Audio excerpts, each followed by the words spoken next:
Hey guys, this is Dimitri Clinton. I'm a community specialist here at Bandai Namco, and I'm here with Steven Akana.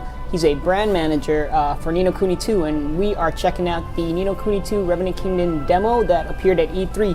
We're just going to do a walkthrough real fast and show you some of the features, some of the gameplay, some of the boss battles, and just some of the cool gameplay mechanics in the game. So, Steven, go ahead and start us off. Yeah, I think what we'll do is, so the demo that we had at E3, it actually features two separate areas.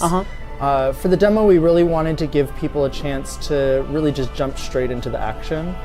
So both of the demos, King's Cradle showcases a mid-size boss battle, and then Longfang Lord of Flame, that one is featuring kind of more of an epic size boss battle. Nice, so, I'm excited. Both of them are a great way to kind of showcase some of the fighting mechanics that are in the game, because the combat is actually really different from the first Ni no Kuni. Really unique, definitely. And also, it goes into a bit of showing you some of the variety on how the Higgledies assist you in battle. Cool. One of the things that we were really highlighting in at E3 was the fact that the Higgledies are almost like your fourth party member. Yeah. So there's a lot of stuff that they're able to do to be able to assist you, you know, based on situations, things that they do on their own, things that you can command them to do. So really excited to show everyone. Rockin'. So while we were talking, we actually heard someone talk over us. That was Tani, one of the Sky Pirates, right? Can you give us a little more background on her? So you meet Tani pretty early in the story. It's shortly after both Evan and Roland escaped from Ding Dong Dell during the coup. Okay. So Tani is the adopted daughter of the leader of the Sky Pirates. She's a tomboy, very impulsive.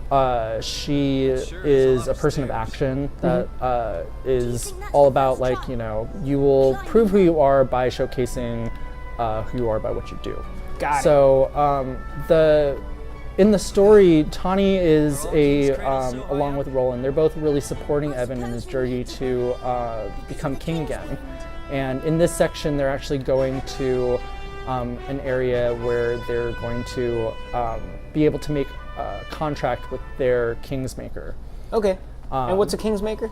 Kingsmaker is there is, for every person that is a king in Evan's world, there is a Kingsmaker that basically they make a bond together and they signify that person's right to be a king within this kingdom. It's kind of getting approval to become like a full-fledged king. Yeah, or it's kind of proof of their ability to be a king. I see. Okay. And I actually want to go back really fast. You while we were talking, we also entered like a chibi-sized world map. Is that like a design choice that they did? Because I noticed now we have human-like proportions in our characters again. While we were on the map, we were kind of small, very old-school JRPG feel to it. So when playing the game, like, so there's two distinctive design styles that you're going to notice. Okay. One is the very anime-looking character designs that you see right before us right now. Yeah. And they appear when you're in towns, if you're in a dungeon, and there's also the other version, which is like kind of, it's an overworld. So in between different countries, as you're traveling to these different worlds, you actually drop down into this little chibi form. And within that world, there's, you know, instance battles and a bunch of other little little gameplay mechanics that appear. Interesting. So it's not just exploring. Yeah, it's not just exploring, and it's purposeful in that, you know, the design team, they wanted to be able to showcase that kind of juxtaposition of like these kind of lush, realistic world environments against this more traditional animation style dungeons that you're able to encounter. Got it. Okay, so design choice. Nice. And I'm guessing this is the trial that we're going to have to face. Yes. So, and within this trial, actually, there's a couple different activities that you do, but for the demo specifically, it's fighting against this character, Dog. And he's one of the Kingsmakers, right? No, he is a part of the Trial of Courage. So, I see. in defeating Thog, Evan was able to showcase his ability to be king. So it's tested his courage and bravery. Got it. And there we have the Higgledies, those small little guys that have different, I guess, elemental properties that can be used to help you, right? Yes. So if you see like the fire Higgledies, they're throwing little swords over at Thog right now. The water guys are throwing some water attacks. So there's things that they'll do on their own, but if you see these Higgledies here, they're giving me an opportunity to be able to boost my attack power. Same with the wind Higgledies. If they give me an opportunity, I believe they will give me a shield buff. It's very cool. Like if you're in that vicinity, that's how they work. I always thought you used like the right analog stick to control it, but no, they move on their own. Yeah, so they have their own sensibilities in looking at what's going on in the battles, and you can tell there's always a leader to each of the groups, and the leaders are kind of signified by they'll have like a little neck charm. Like if you look at the wind Higgledies here, he has like a little right cape there. around him, or on the fire ones, there's a guy who has a little bulldog collar. And they're called Higgledy Heroes. Okay. So the Higgledy Heroes are almost like the generals of these little groups. So they're like saying, hey, come over here, we can give you a little bit of assistance, and then it's boosted my attack power. That is some crazy attention to detail. I didn't even notice that when I played the E3 demo originally, that some of them have like a collars or a charm around their neck. That is cool. Can you customize these Higgledy Heroes, or they kind of just do their own thing? We don't have any information on customization for the heroes, but there's a lot of cool information that's in the pipe. So I think this is a great first outing for people to be able to get a glimpse at these cute little sprites and seeing how they interact with you in the game. Definitely. And if you saw right there, so when you press the R2 button, you can bring up your different skills. So there's physical attacks, there's magic attacks. But if you hold down the button when you're doing that, you can actually use the different Higgledies to add additional elemental buffs to it. So if I'm doing a regular special slash, it's going to just have physical damage like that. But if I go ahead and charge it, then I can start adding in fire, water, wind, and then when I do the attacks, actually I was doing a heal right there. Pay attention. And do you have to be within the specific Higgledy's vicinity in order to charge the attack, or you can do it from anywhere? No, they'll come towards you as you're charging. I see. But you do have to hold down the charge for a little bit of time. The longer you hold it, the more different Higgledies will start to join in. Okay. I'm really impressed by these graphics. The art style is just amazing in this game, and it just runs so smooth. It's going to be a crazy RPG once it's all done. I noticed there's like these blue orbs by your life bar there. Do you know what those do? So if you look up at the life bar at the top, some golden thing just popped out. Get back here. What is that? So when you collect one of these, it's when at certain points, if you interrupt the enemy that you're fighting, it'll give you one of these orbs that makes you super overpowered for a short period of time. So you see that gold bar that's up at the top. Yes. So that's showing how much time I have to actually utilize this, and you can actually chain it multiple times. So I'm like, oh, give me another one of those gold guys. So it can actually shorten the battles. Yes. Okay. It's one of those things that it's not required for you to be able to, like, you don't have to be able to execute them to be able to win, but it does assist you in getting through battles quicker because you're attacking with much more power. Got it. But going back to the blue orbs, so as you're doing physical attacks, you see those little gems that are above the life bar? Yes. As if I want to do a physical attack or a magical attack, every time I do that, it's going to cost me one of those little pieces. Okay. But I can refill those by going and doing some physical attacks against against it. I see. Okay, and that's how. So it doesn't recharge over time. You actually have to perform physical attacks in order to charge those the spheres up. Yep. Got it. Okay. And it looks like you're almost done with this battle. The golden overpowered mode really helped you out. Yeah, and with this demo, we wanted to make sure that we were simplifying. Since there's a lot of new concepts that we're showing people, we wanted to simplify some of the gameplay. So rather than being able to swap between Roland and Tawny, this demo locks you to just play as Evan. Okay. But in the full game, you're able to switch with your other party members on the fly. Nice. I was going to ask about that if I wanted to like switch to Roland. You're going down, dog. Wow. And there it is. Man, the character design is just ridiculous. He's so adorable for a giant enemy. Right?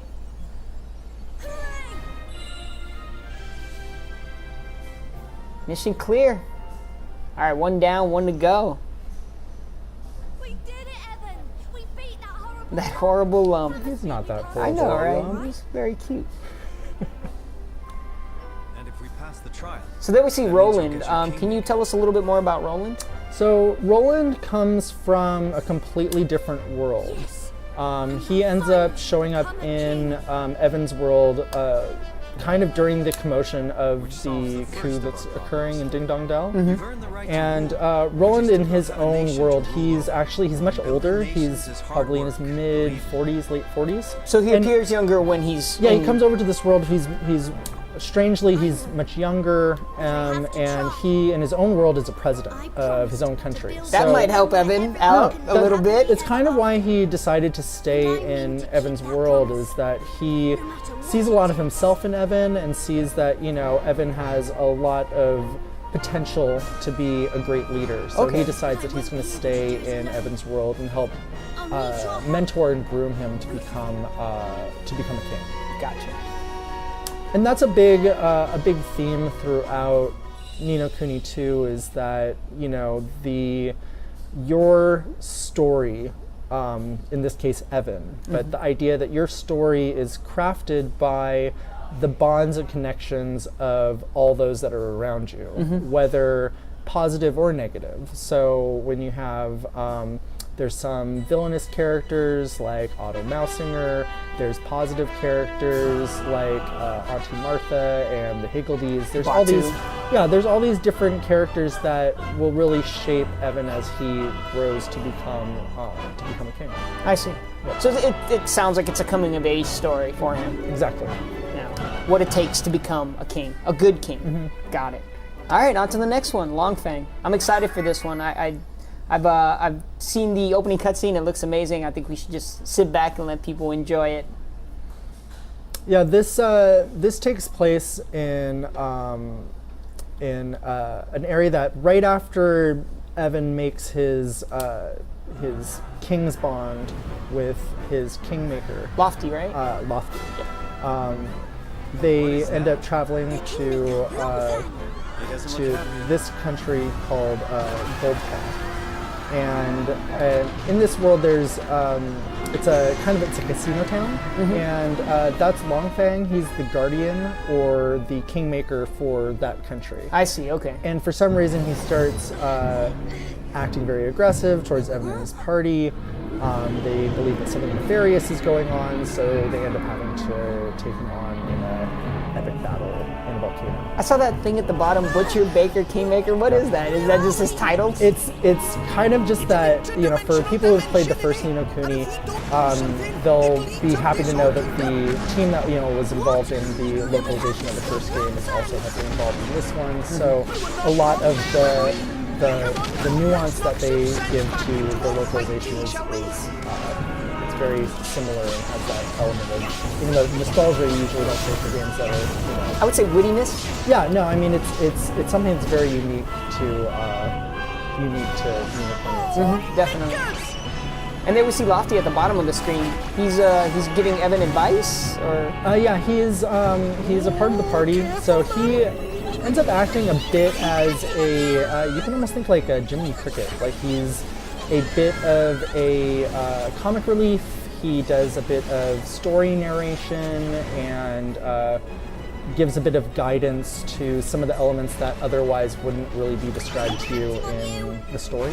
So he plays that kind of character. It's almost like I think of him as like a character in a play, that their purpose is to guide themes and also provide that fun and comic relief. It seems to be a common theme within this game is for Evan to have guidance. I mean, you have Roland, Tani, they all provide a different type of guidance.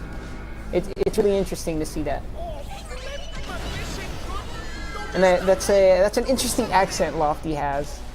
Yeah, I want to say that it's a Welsh accent? Yeah. For those that played Ni no Kuni 1, there was Mr. Drippy also had a Welsh accent. Is he related to Mr. Drippy at all? No relation. No relation. Yeah. Got it. So one of the things that I mentioned before about the Higgledies is how, given different situations, they might provide different opportunities to Evan. So in this case, there's you're in a volcano. There's a lot of different fire elements that you have to look out for, whether it's from Longfang himself or if it's from the volcano itself. So You are about to die. I think you need to heal I up. need to find those wind Higgledies need to help me out. Yeah, there you go. So the fire Higgledies know that if in this environment that it's that their power element is actually something that could be really helpful to Evan. So they will give you opportunities to be able to erect barriers that give you complete nullification from fire damage. Interesting. So I just saw a green orb or shield form around you. What was that from? That was from the wind Higgledies. So Okay. they're able to give you a buff that's going to help with shielding and defense. Got it. The other thing I noticed during this battle, it's very strategic. You can't just hack and slash Longfang. He backs up, he comes forward, casts different attacks. You have to really use all elements of gameplay here. You have to use the Higgledies, you have to use Evan. Yeah, the battles are pretty dynamic in that. Super dynamic. There's a lot of different things that you need to keep your eye on. Like in this case, the fire Higgledies are going to give me an opportunity to have a fire barrier, and I don't get any of that damage from breath of fire that he does. And those little fire rocks, they'll explode if you don't do anything about them. So yeah, that's what I was actually going to ask you about. Why are you destroying the fire rocks that come down? Is there a purpose for that? It will. There's the. Oh, I meant to do an attack there. There is the orbs to be able to do your special attacks. So not only is there a danger for having those fire blocks there where they can explode and they can give you damage if he breathes fireball at them, but it also helps you build up some of your orbs again. I see. This is a really tough battle. I remember playing it at E3 and I thought I was just going to breeze through. I was like, oh, they made this demo for E3 just so people could pass it. I got smoked so many times, no pun intended. It was, it took a lot of strategy. I can't stress that enough.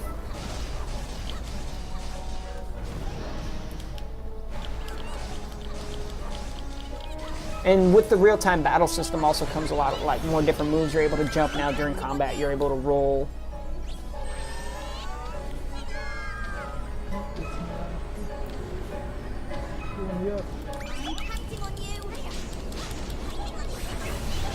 Once you take out those red rocks, is that what refills the blue spheres here? Yeah. If you see anytime I destroy one of those rocks, there's I think 3 little orbs will pop out. Gotcha.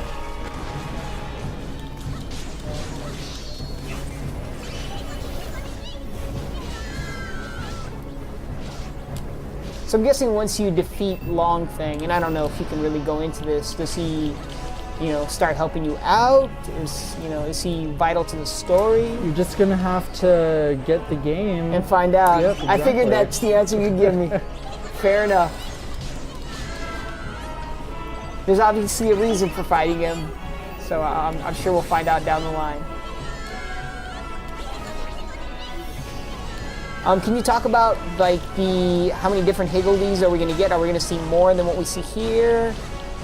Or is that another question where it's find out down the line? It's like I said. There's a lot of really cool elements about the Higgledies that we've yet to share. Excellent. Okay. But that's one of the great things about working in video games is that, especially with something as wonderful as Ni no Kuni, there's so much stuff in here that we just can't wait to share with the audience. We've barely scratched the surface. Exactly. Definitely.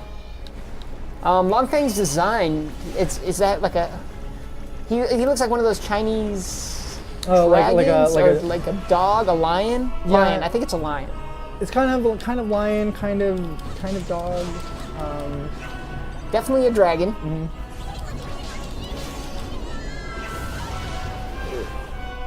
I can tell this is a time-intensive battle. Yes.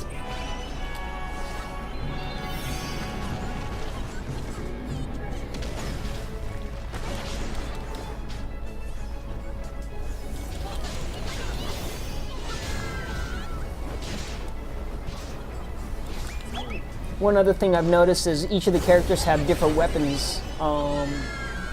I don't even know if I should ask this. Are you going to be able to equip different weapons on the characters?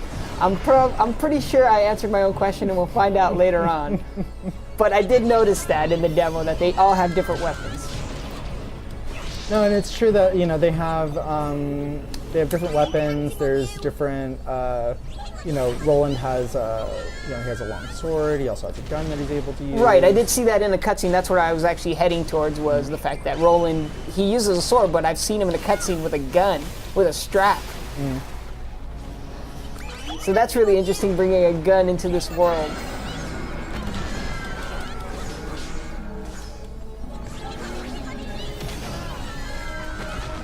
It still blows me away the amount of detail Level 5 is putting in the game. You see like the marks on Longfang's scales there, and his broken claws.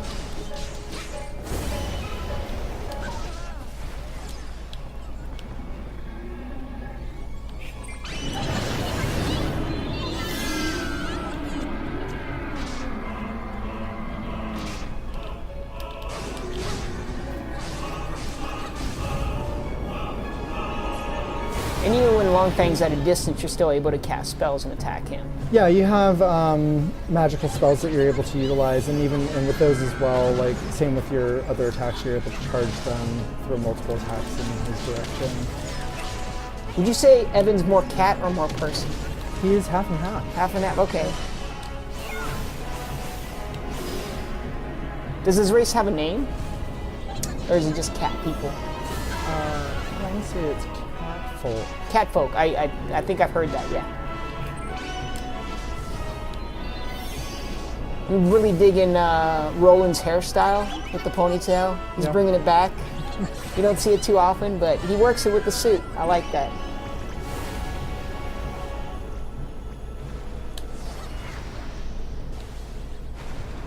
And one other thing I've noticed is the design choice of the characters really brings out their personality. Like you could tell Connie's a tomboy. She's got her two pigtails just sticking out. They're not like braided or anything. She's just wild. She looks wild. And Roland's like buttoned up and suited, eloquent looking, if you will. Could definitely tell he's a president. Oh, 5 minutes remaining. Are you going to be able to do it, Steven?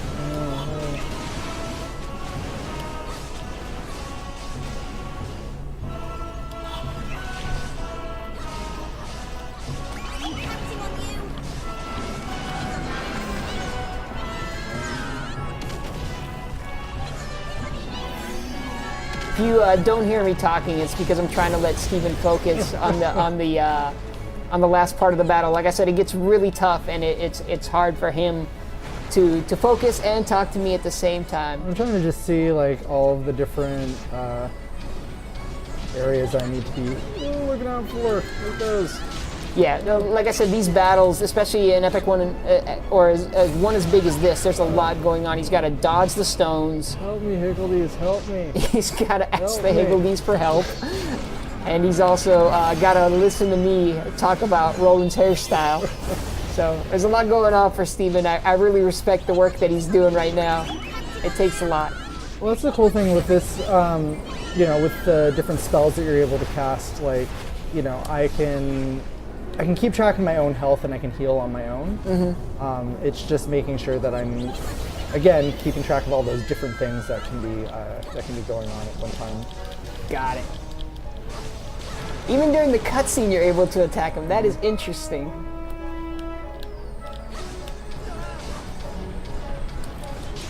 So what's strange to me is we were at Golden Paw one moment, and then like were we phased into another dimension, or is this still Golden Paw and he just wrecked it? It's hard to say. I guess it's a rhetorical question for myself because I'm pretty sure you don't even know that yet. You know, it just seems like he came down and all of a sudden you're here. It almost seems like it's his like domain that he lives in. 3 minutes remaining. I think you got this. I think you're able. I believe in you, Steven.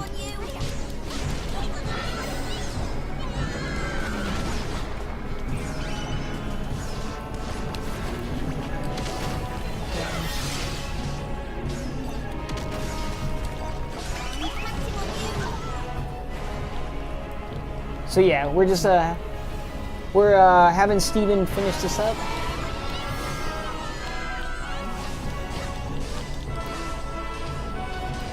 Almost done here. It's almost taken Longfang out. I believe he's gonna do it. I've seen him do it at E3. So as you can tell, not gonna be a easy game. I'm sure this ramps up. I'm sure this is a battle later on. But yeah, battles like this, it is a fully fledged RPG. It's like, you know, it may have a dare I say it, kiddie aesthetic, but there's a lot to it. And it'll ramp up and it'll teach you things. You're not going to go in there blind just fighting Longfang from the beginning. Well, I think the one thing to think about is that, you know, the aesthetic is very much like most, when you think about most Ghibli style films or Pixar films, Disney films, there's something that's very ageless and timeless. I like the fact that you mentioned Pixar, where it caters to kids, but there's like a lot of adult jokes. So it's like it's for general audiences. You know, there's jokes that adults will get, but kids can watch it too. And I think this is an analog for that, where kids can check out the cool visuals and the cool, like, you know, animated art style. Congratulations, Steven. But adults will enjoy like the combat, you know, and the depth of the game. So there we go. Mission clear. I knew you could do it, Steven.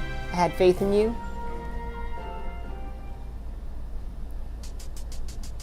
Let's check out this after cutscene. Longfang doing attacking his own kingdom? That is a He's good supposed to question, Tani. protect it. His king's bond's been pinched, isn't it? Which means he's not a king. What does he mean by no more. pinched? Stolen? That's what you know, like I guess the Welsh term, pinched. I guess so. Yeah. If we don't get it back, and soon, your world's in big trouble. Roland, man, he's just a sharp dresser. I like the scrunchie. We have to do something. He's rocking that. Sure we do. Just Very unique character designs. Evan doesn't really have a hairstyle that I would rock, but he makes it work with the cat ears. I know it will be difficult, but if there's even a chance, Very determined looking as Evan.